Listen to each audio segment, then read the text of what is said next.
Kira here with Project Life Week 7.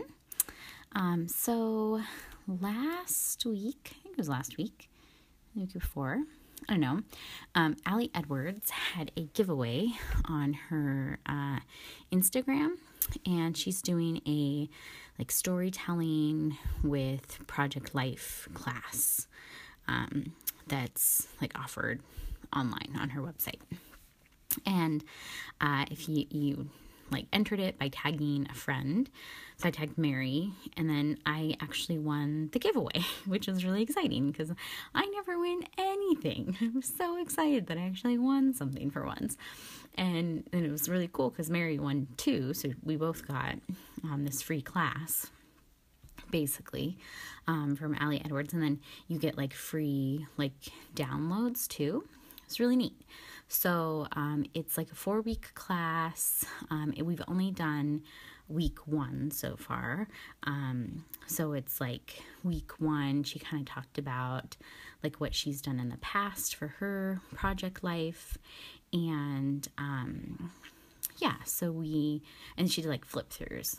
She went through flip throughs of all of her project life. So it was 2011 up to 2016 is what Allie went through.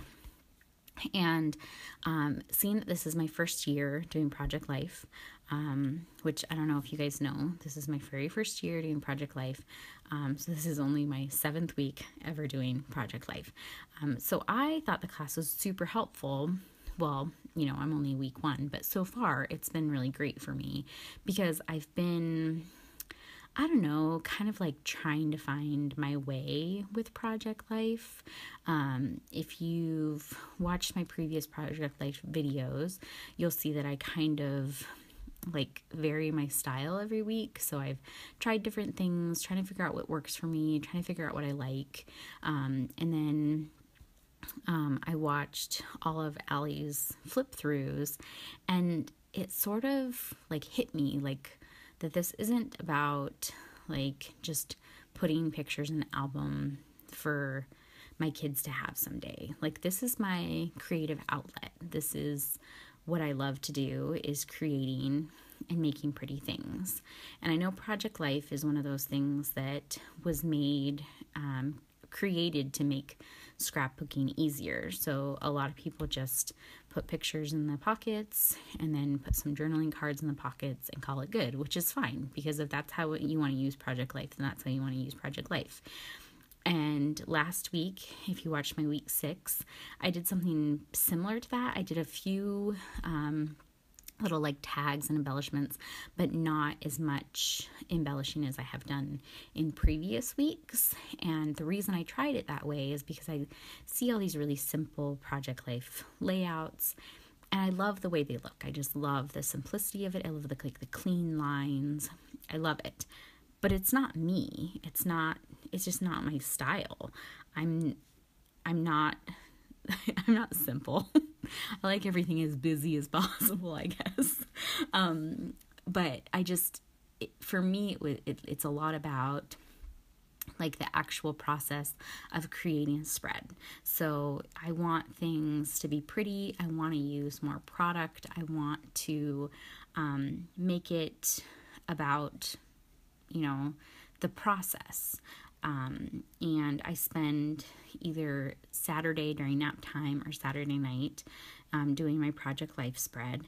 And I want it to be just something that, a routine for me, and something that that I get in a habit of doing, and something that's fun for me, and a stress release, because that's really what crafting is for me, is a way to kind of be by myself and be in my craft room and be able to create pretty things. So after watching Allie's flip throughs, I made that decision that I was not going to do simple for Project Life. I mean, there may be some weeks that I just get too busy and can't do as elaborate of layouts or spreads as I want to do, but I definitely want to make them pretty. That's what I want to do. I also realized that I needed to do 2-page spreads because 1 page has not been working for me. And last week I did 2-page spread, but I only recorded 1 page of that. But this week I will be recording both of my pages, so you'll be able to see the process of both of them right now. Also, the other thing that I kind of realized while I was watching the first lesson to Allie's class was that the pictures don't have to go with the stories. So if there's stories of the week that I want to tell, I can write those on a journaling card and they don't have to match up with any of the pictures I take, because as you guys know, I take a ton of pictures of my kids, and a lot of them, there's not really a story to tell that goes with that picture. So it's like a picture, like you'll see, one there with Elliot where he's just sitting in his high chair and he's just smiling and being cute, and there's not really any story behind that. It's just him, and I feel like the picture tells enough of that story that I don't need to write anything down on there to explain anything else. I did journal on the 4x6 card in the spread. I journaled about how Jonathan really likes crafting with me, likes being in my craft room, he likes stamping. That's his big thing right now. And I just love that we get to spend that time kind of creating together, and we do it every morning. Elliot's usually taking his morning nap, so it's just me and Jonathan in the craft room and just having fun. And so I wrote a little bit on that card specifically for those pictures, because it kind of went with that, what I wanted to talk about. Also, in the pictures, I was teaching him the smooshing technique, like where you ink on some plastic and then get some water on it. And then I took like a stamp block and then put that on the plastic and then put it on paper. And so he had a lot of fun doing that. We've been doing that for like the last week, the smooshing technique. So I wrote that I taught him how to do that, that week. And then once I get to my other page of the spread, I have a couple journaling cards where I told longer stories, like a longer story on one of them, and then on the other one I just wrote like a couple small stories. So one of the stories goes along with this picture that you see right now, which is of my 2 kids. They're like in front of their bookshelf, and Jonathan was eating goldfish crackers, and Elliot was like getting goldfish crackers from him.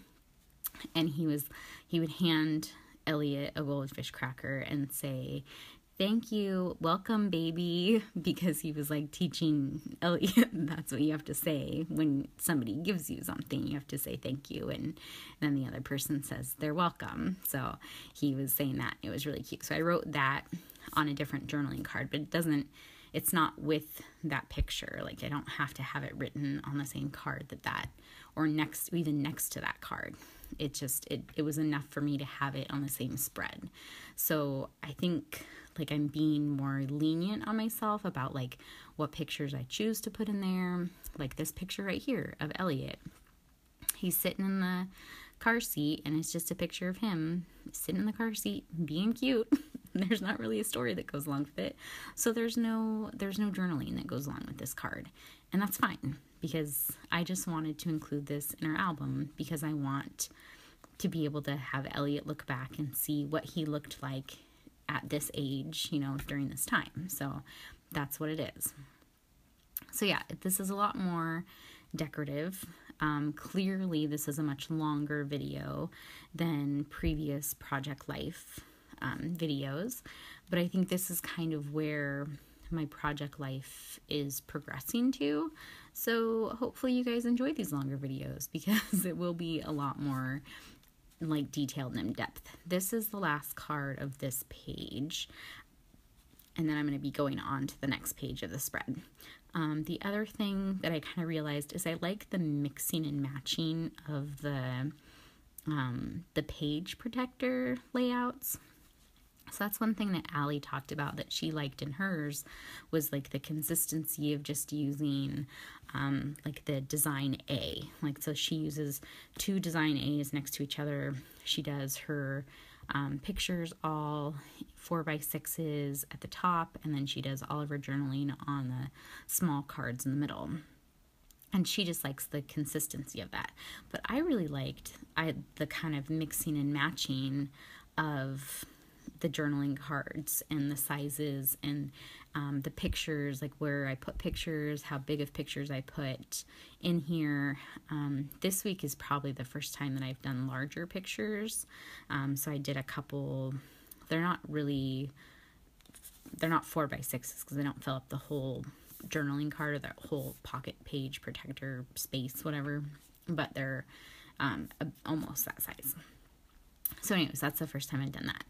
The other thing that I like the look of is like, I don't know if you guys are into like pocket letters, which I've done like I've made one pocket letter in my life. And it was like a mini pocket letter, and I've received pocket letters from pen pals, and I like the look of pocket letters. I think that they look really nice, and I like that kind of like mixing and matching of things, and how they're embellished and stuff. So that was one of the things that I kind of wanted to go like the look I wanted to go for in my Project Life albums was kind of that pocket letter feel. So a couple of the embellishments I actually placed on the outside of the page protectors, so they're just glued right on the page protectors, and I really liked the look that gave my Project Life this week. So that's kind of where I'm going with my Project Life, and I hope you guys have enjoyed kind of my journey so far, because I feel like this is kind of where I'm going to be heading, moving forward with Project Life. So now that I've talked for a really long time, a little bit about the product. I'm using my Citrus Twist kits, the February kits, but because they were very Maggie Holmes Chasing Dreams heavy, so I brought in some of my own like chipboard and puffy stickers and ephemera from that collection too, just because I knew that it would go and like match everything that was in the Citrus Twist kits for this month. So yeah, that pretty much finishes off. I know my camera cuts out here kind of towards the end, but I do show some close-ups of everything in the actual page protector, and then I'll have some close-ups of the whole spread at the very end. So here's the first page protector. This one is probably my favorite type of page protector. I like the 4x6 in the corner, and then the rest of them 3x4s. And then this one was kind of a new layout for me, which I liked too. So yeah, here's some close-ups, and I hope you guys enjoyed this, and I will see you next week for Project Life Week 8. Thanks for watching. Bye.